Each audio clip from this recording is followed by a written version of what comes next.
Hey, good evening. I'm James Siniak, and we're doing a rebuttal tonight of the Town Hall 59 from Fox, who chose to ignore me because they believe that uh, voices should be silenced in your election.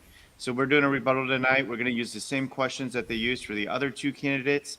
Please welcome with me Chris Galt, who is the best political director in the United States of America. He's our very own LP Indiana political director. Chris, welcome. Tell our guests who've never met you a little bit about you and what you're most looking forward to tonight. Thank you, James. I am the political director for Indiana. I am not. I'm only the best political director in the United States because I have the best candidates in the United States. That's the reason. You do. Um, Can you before we get too far, can you yeah. just give a couple shout outs to a couple of candidates? Oh yeah. Obviously, All over the state. There are amazing candidates. We've got James Siniak at the top for Senate. We've got Jeff Maurer. Jeff's running for Secretary of State. We've got Kristen Alexander all the way down in Madison Township. We've got Tanya Millis in the Ninth District. Andy Horning, Will Henry, all running for Congress. We've got so many candidates. Check out our website lpin.org/candidates to see all the candidates in your local and national elections. so, just a little bit more details about tonight. Wednesday, we are still going to have our normal town hall where we welcome any questions, and those are a great opportunity for two-way conversation. But tonight, we're going to be a little bit more focused, specifically answering the questions that were asked the other two Senate candidates, and I'm looking forward to that. Before we get too much started, though, we do have some celebrating to do. Tonight, I appeared on Kennedy on Fox Business, and that was absolutely amazing opportunity. Chris, did you end up hearing that Oh interview? yeah, I caught it. Oh man, what'd she say? South Bend is in the north, North Vernon's in the south, and French Lick ain't all what it's cracked up to be either. It was great. I love being on She's Kennedy. funny. She's funny. It's I can tell you play euchre, James, because what local Fox ignored you. So what you got on national Fox? Nice trump card. You have to have those trump cards in your pocket. Yep, good work. It was a great interview. So we'll have that linked probably tomorrow. They said they'd get us the video tomorrow. So if you miss that opportunity, you will be able to probably see it on my Facebook tomorrow, and if not tomorrow, within the week. So excited to put that out there, and it's been media has been pretty good overall. It's always an uphill battle as a libertarian, but we are making a lot of progress, and people are really opening up to the message. Every election, we just do better and better. I've been involved. I've been involved for wow, I'm getting old. It's almost been 10 years, and I've seen it evolve over and over, and this is the strongest we've ever been. I think people, especially in Indiana, not across the country, but in Indiana, we're ready. Libertarians, we will be the second major party in Indiana. Well, we don't just grow corn in Indiana; we also grow liberty, and it's exciting to be part of that movement. Absolutely. All So right, well, let's get this started, Chris. yeah. So what? Fox 59 hosted a Senate forum tonight and didn't invite you, and Correct. you were just on stage with on PBS on public TV with the Indiana Debate Commission just like a week ago, right? Yep, yep. Oh wow, that's shame on them. So the first topic they started with, James, was abortion. And so let's. I'm just gonna say the questions pretty much this exact same way they asked them. Sometimes the questions were directly pointed at Todd Young or a certain party, so I may have slightly adjusted the words to make it make sense for you. Otherwise, they're the exact questions they asked. Okay. Also, just a quick note for our viewers: this is the first time I'm hearing or seeing the questions. They did come to my email, but I chose not to look at them because I wanted this to be a raw interview. So, Well, just wanted to make that note and clarification. this will be fun then, because I have read the questions. All right. So, first question, James. Where do you stand on a federal abortion ban? Do you support new federal abortion restrictions, or do you believe states should decide? So the reality is that at the federal level, there's not enough support to both codify it or um, to ban it. So abortion right now is up to the states, and that's politically where we're looking at making the most moves in the next few years. And so that's why I love my position. Politicians should not act as physicians, but within the context of abortion, I am pro life, and I do believe that there are ways to reduce abortion without a ban. And what's beautiful about this is that we can reduce this naturally, and it can happen in states that are like California, which are never going to have any sort of ban on abortion, or states like New York. And it also helps reduce abortions like in states like Indiana, where we did pass SB1. So what I really look at is the causes of abortion, and I look at the implications that women face when they're making these decisions. We can look at the economy and how that can play a role in it. We can look at contraceptive options and making sure that they actually can be over the counter. And then we can look at the educational factor and making sure that young men and women do understand what safe sex is, understand the process, and basically understand the consequences when they make these decisions. So when we look at it from a very holistic approach, there is a way to reduce abortions without a ban, and that's what I support. And with that, we also have to make sure that there are medical rights in emergencies. So if a mother is facing a very difficult end of life decision, we have to allow within our laws for those decisions to be made. Um, so my stance is yes, we can reduce abortions. No, we don't have to do it through a law. Thank you, James. So there were 4 questions on abortion. You almost answered them all, but I will still go through them and Okay. give you another opportunity. Um, what type of exceptions would you support? So I'll go to the state level in Indiana, and because it's a very specific bill that was just passed, and um, I do believe that there are exceptions. Definitely, if we're gonna talk about on the banning side, we need to make sure that rape and incest is an exception. That health of the mother, health of um, that holistic approach to making sure that the mother and we're supporting her life as well. So those are all things that I definitely want to look at. And if something happened on the federal level, I want to make sure that those things are protected for women and that we look at that from a very broad perspective and support life, not just for the baby, but for the mother as well. So you mentioned rape and incest. Would you insist on those exceptions for rape and incest? I would. I do believe that there are very difficult decisions, and some of those decisions can only be made with a physician. And I'm not in the place, even as a politician, to make that exception or to ban it for rape. I believe that there is room for that within any possible ban on abortion. And final question. Speaking of a possible ban on abortion, if there were a national abortion ban, what would you do to protect the women of Indiana? So again, I really do believe that our politicians should stop acting as physicians and stop making medical choices. I don't want criminalization for women. I don't want criminalization for physicians. And I will fight for those rights that we have when it comes to medical decisions. And I believe that a lot of these decisions do fall within that medical category. Um, when we look at the national level, I want the conversation to be about protecting all life, including the mothers. So we definitely have to make sure that we put mother's life first and foremost to support all life. Thank you, James.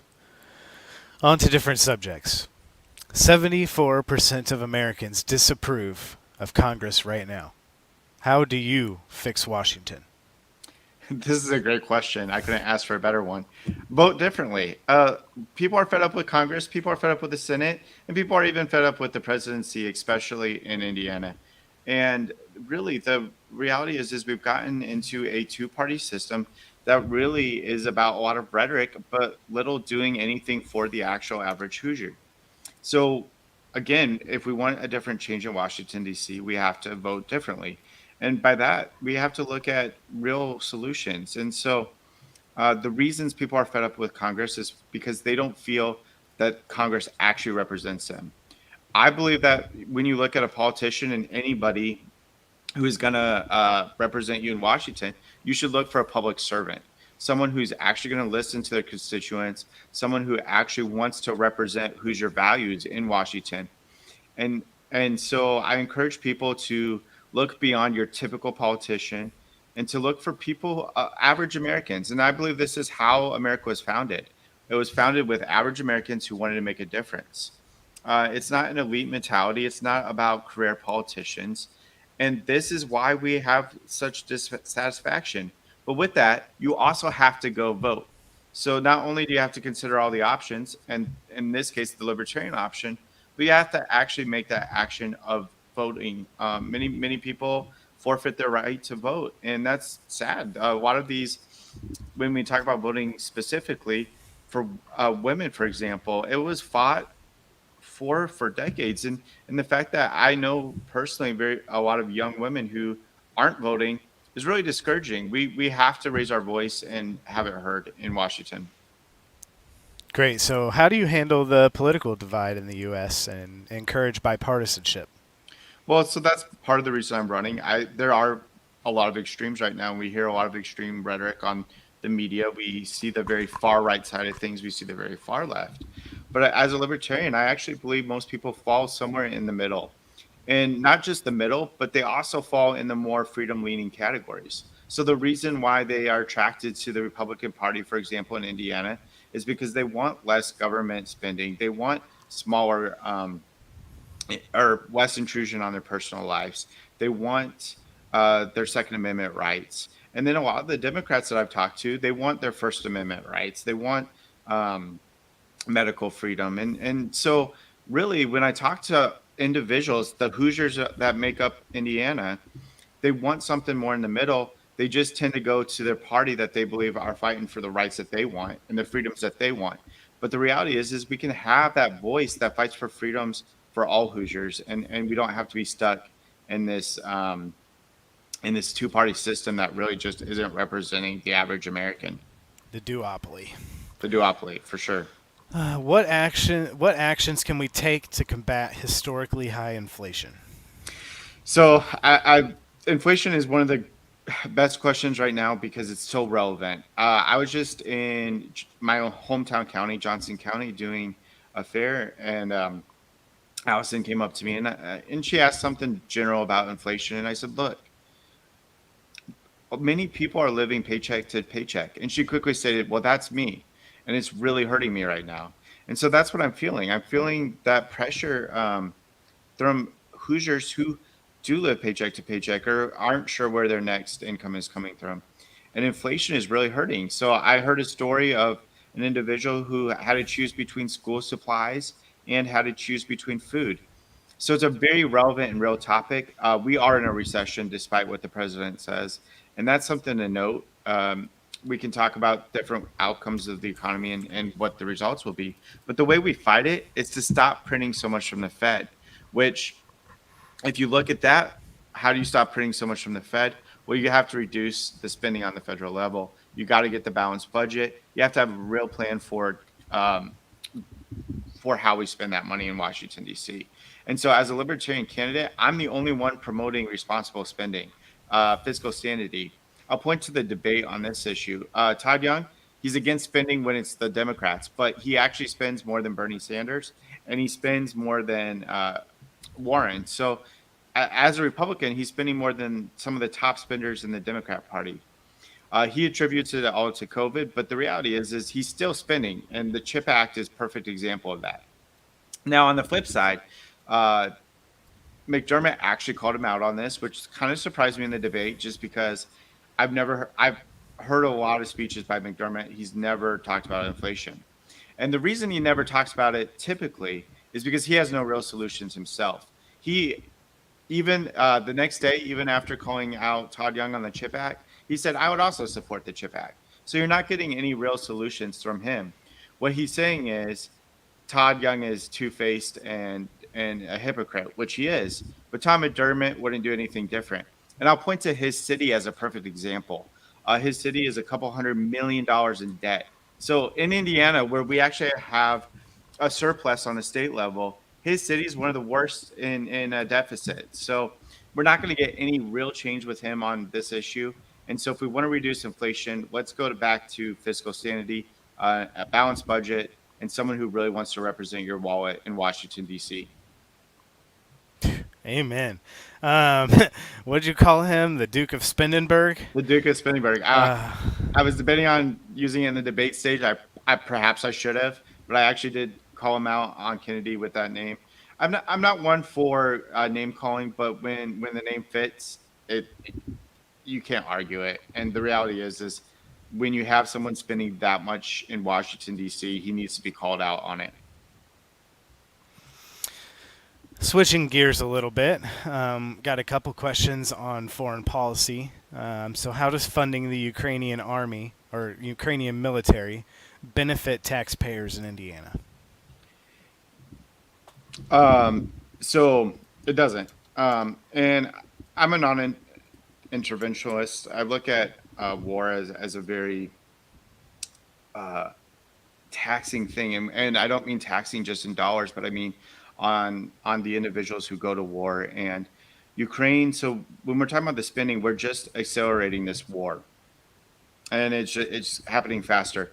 And most of my life, I can point to times where we've been at war. I mean, the Iraq War was over 20 years, and so the reality is Hoosiers and Americans are tired of seeing their brothers and sisters, their fathers and their mothers come home with PTSD, with tragic tragedy. A lot of these veterans, when we look at homeless rates among homeless, the veterans are high, and then the most, in my opinion, the most tragic stat is suicide rates. So the cost of war is ridiculous, and the way that we're accelerating it with Ukraine right now by just giving them money, Russia knows exactly what's going on, and this isn't coming up with diplomatic solutions. So I really talk about the lost art of diplomacy, and what I mean by that is we have to look to our neighbors, the other countries, to help put pressure on Russia so that we don't accelerate,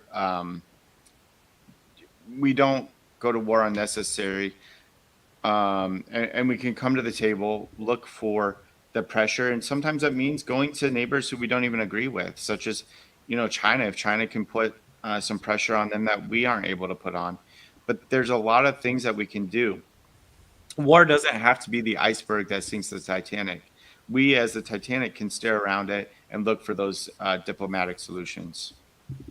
Yeah, feel like we've been at war almost my whole life. So anyway, next question: how is Congress accounting for the funding already sent to ensure appropriate spending? Well, it's about deficit spending. It's about adding to the debt. We don't have that money to spend, and yes, we can look at spending as a whole, but the reality is we're putting this burden on the next generations. We're putting it on our children and our children's children, and it's so narrow sighted because we're saying, well, we don't have to pay for it in our lifetime, but somebody does, and that is the next generation. So if we so the spending is really coming out of the next generations, and it really leaves them with lack of opportunity, and it'll leave them with a much more restrictive economy where they won't be able to choose and they won't be able to innovate as easy. So the consequences are there, and I don't believe that most people want to see their children in that situation or their children's children. Um, what actions will you take at the southern border, James? So as a nation, we do have to secure our borders, and I do believe in secure borders, but a- reform is not really talked about, and we got to look at ways for immigrants to actually come here legally.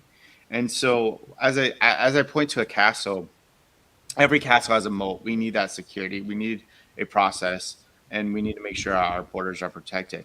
But with that moat, we have to have a drawbridge that is wide and welcoming for those who want to pursue the American dream, for those who want to work here, and for those who want a new opportunity.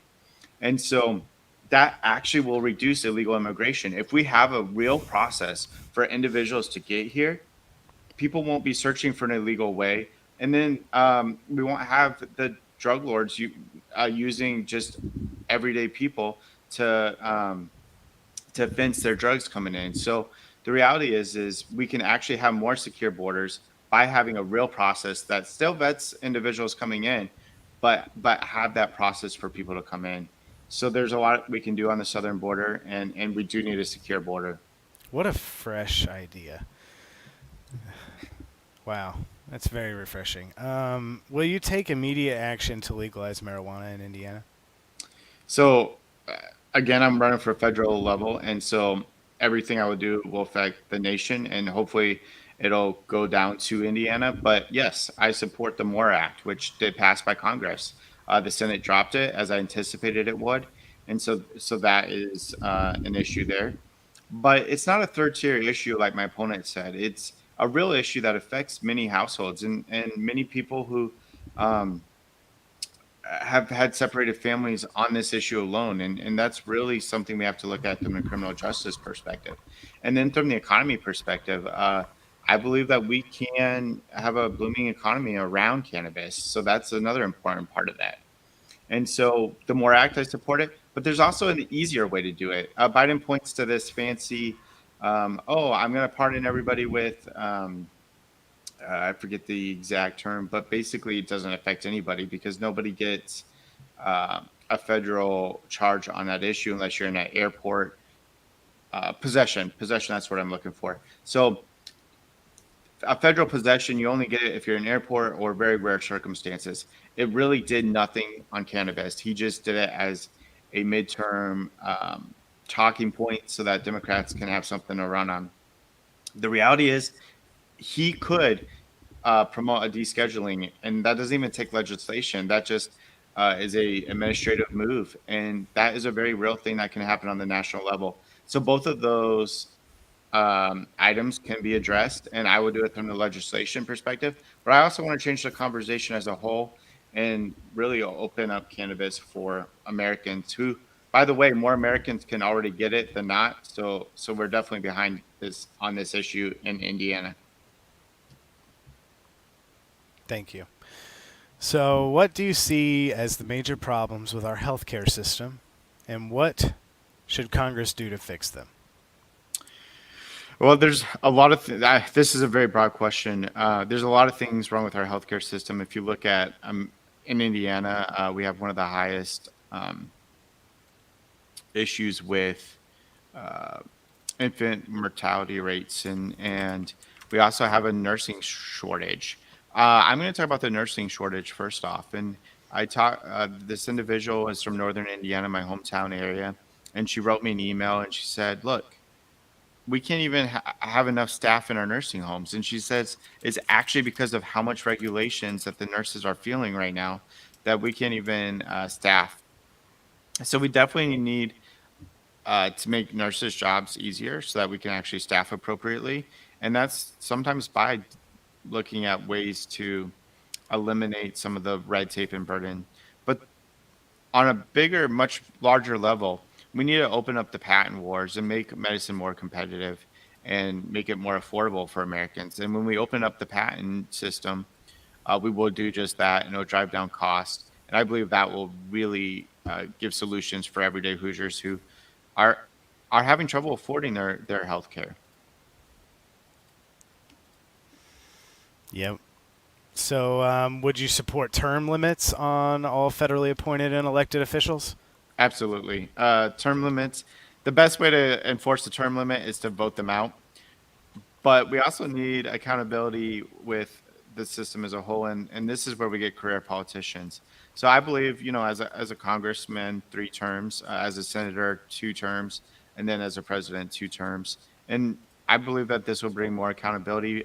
We'll actually see people pushing for more results faster, and we'll make more headway. And so term limits is an important step in that direction. This next question is interesting. So, should elected public servants sell all of their public holding in stocks before taking office? Um, Before taking office, I'm not sure, but we need to stop insider trading and insider. The worst, those who are most guilty of insider trading are politicians.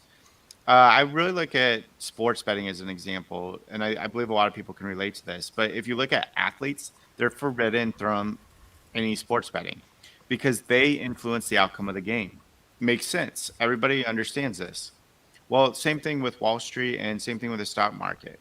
Politicians influence the outcome of the game, which is sad in itself, but the reality is just that. So look at the Chip Act. We already know that that's going to influence a lot of technology businesses, and if you look at politicians, I guarantee you most of them are buying stocks right now in that industry. So we need to bring more accountability to this. We need to stop insider trading, and we need to stop it in Washington D.C. first. Amen. So should former President Trump be held accountable for his handling of the documents? Yeah, I'm not gonna say whether there's a process to determine whether he's guilty or innocent, but any politician's not above the law, and I really look at his words to Hillary Clinton in the emails. I want to hold him to the same standard that he held Hillary Clinton to, and that's just common sense. Nobody's above the law, and if something did happen, we should hold all politicians to a level and a standard that is within the law. Um,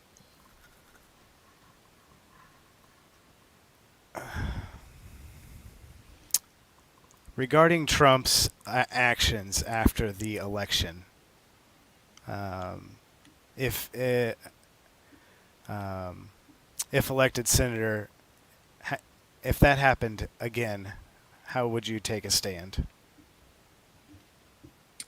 So elections are about peaceful transfer of power, and it gives the voice to the people. And there's two things going on. The first one I want to address is the peaceful transfer of power, and we stand in a long history in America of transferring that power peacefully.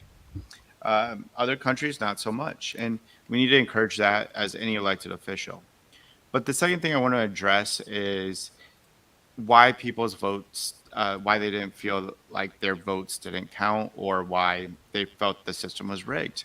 And the reality is that people don't trust the election system. They don't trust that their vote was actually counted. They don't trust um, that for example, they're the dead voter law. So in Indiana, we have a dead voter law where if you early vote and then you pass away before election, your vote is actually discontinued. But no clerk can actually tell you how they take that vote out of the system. So there's a lot of concerns on how the system is working for the voice of the people. And I think we do need to address that. And I think we do that through the Secretary of State in that office. And Jeff Moore is a great candidate on this issue. He addresses it. And I believe he's right. We need audits in counties to make sure that people understand that their vote is actually counting. So when we address it from both sides, we can have a more secure election and people can actually feel like their voice is counting. 100%. So, two final questions for you, James. My favorite two of the entire list. Okay. So if you've stuck in this long and you're still watching, you hang in for some good ones. So, hot take number one: how do you feel overall about the current state of the Libertarian Party in 2022?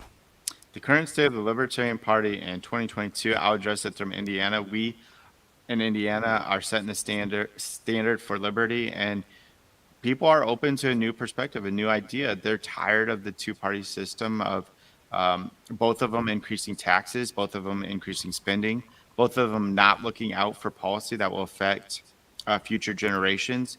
And what I mean by that is when we have these bad policies of spending, again, it affects the next generations. So definitely the Libertarian Party has come a long way in Indiana. I look at myself from going from a Libertarian supporter to actually being involved in the party and then a candidate. And it's through other great candidates that open up the eyes. Rainwater, he really ran a well done race in Indiana and showed that it can be done. Um, Along on the national level, candidates like Gary Johnson drew me into the party. So we have to keep running those candidates that attract not just voters, but attract future investment within the party. Yeah, I remember Not to add my own commentary, but I remember 10 years ago when Rupert was running for governor in Indiana, and even as a celebrity and everyone knows who Rupert is, he still could only garner 4% in the state. And looking at you pulling at 6%, a behavioral therapist from that no one knows, that has just been traveling around and talking to people and working hard, I mean, you're already polling higher than that, and I expect you to do even better than that. I expect you to win, so you better not let me down. What ideas are you taking? Final question. What ideas are you taking from Indiana back to Washington to help the business climate? So the business climate, business is competitive, and we have to make sure that we ensure that competition. And I believe Hoosiers are very competitive, and we thrive. And I look at the RV industry, for example, in northern Indiana, very competitive, but also when the economy is great, they're thriving up there. Um, that's one of the places that I really look at successful competition. And so I want to take that to Washington D.C. But what I want to see is less government intrusion within that competition. So when we talk about things like the CHIP Act, which is basically a socialist policy of the government involving themselves within the free market, it's not going to work. We have to create a healthy environment that small businesses can compete with larger businesses, and don't have to afford lobbyists in Washington to make sure that they succeed. So I want to look out for small businesses. I want to make sure we create a even playing field where businesses can be successful if they do the right things of hard work, investing in their employees the right way, and creating a good product for Americans. We have to increase manufacturing. Very real threats overseas if we don't increase manufacturing here. So those are all things that I want to look at with the economy, and I want to make sure that we can have a thriving state in Indiana, and that America succeeds on this level, and that we can continue to produce American goods for American people that are high quality with good competition. Yes, thank you, James. Thank you for answering all those questions. Thought it would take longer. We did a good job of getting through these, staying on task. But it's a real shame when the local media in Indiana just ignores a candidate that's on the ballot, that's on the debate stage, and they still ignored you. It's not that they invited you and you said no, you want to be on Kennedy, right? Which I mean, I thought you did a great job on Kennedy. So I mean, more people saw that, I'm sure.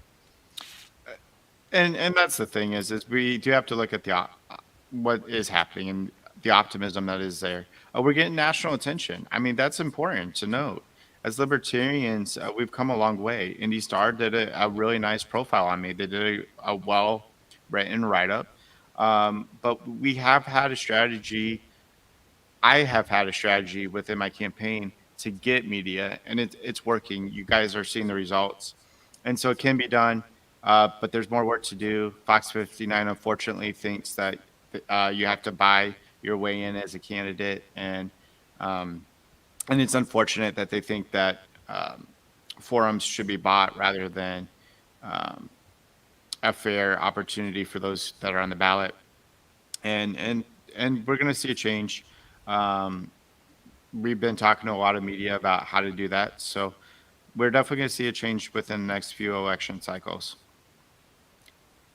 Yeah, and all of this great momentum statewide is helping us elect libertarians across the state locally, and it's going to be very soon, very soon. What is it? 15 days, 14 days until they won't be able to ignore us anymore. Exactly. So thanks, Chris, for doing this tonight, and I hope that the viewers I answer the questions adequately. And if you do have more questions, I welcome you to come on to the town hall this Wednesday, where I address everybody's questions as many as we can get to within the time frame. If you do want to see libertarians succeed in Indiana, there's several ways to do that. It is a grassroots movement, so tell your neighbors and make sure that they're voting. I also encourage people to donate at www.ceniacforsenate.com/donate. That money does buy us advertising in newspapers, and that's an important part of campaigning. So definitely consider donating, spreading the word. through your neighbors, and making sure that you vote. So thanks everybody for listening in tonight. Thank you, Chris Galt, for coming in and helping me with these questions and making sure that voters do hear what's going on in on their ballot. Anytime, James. Good to see you again.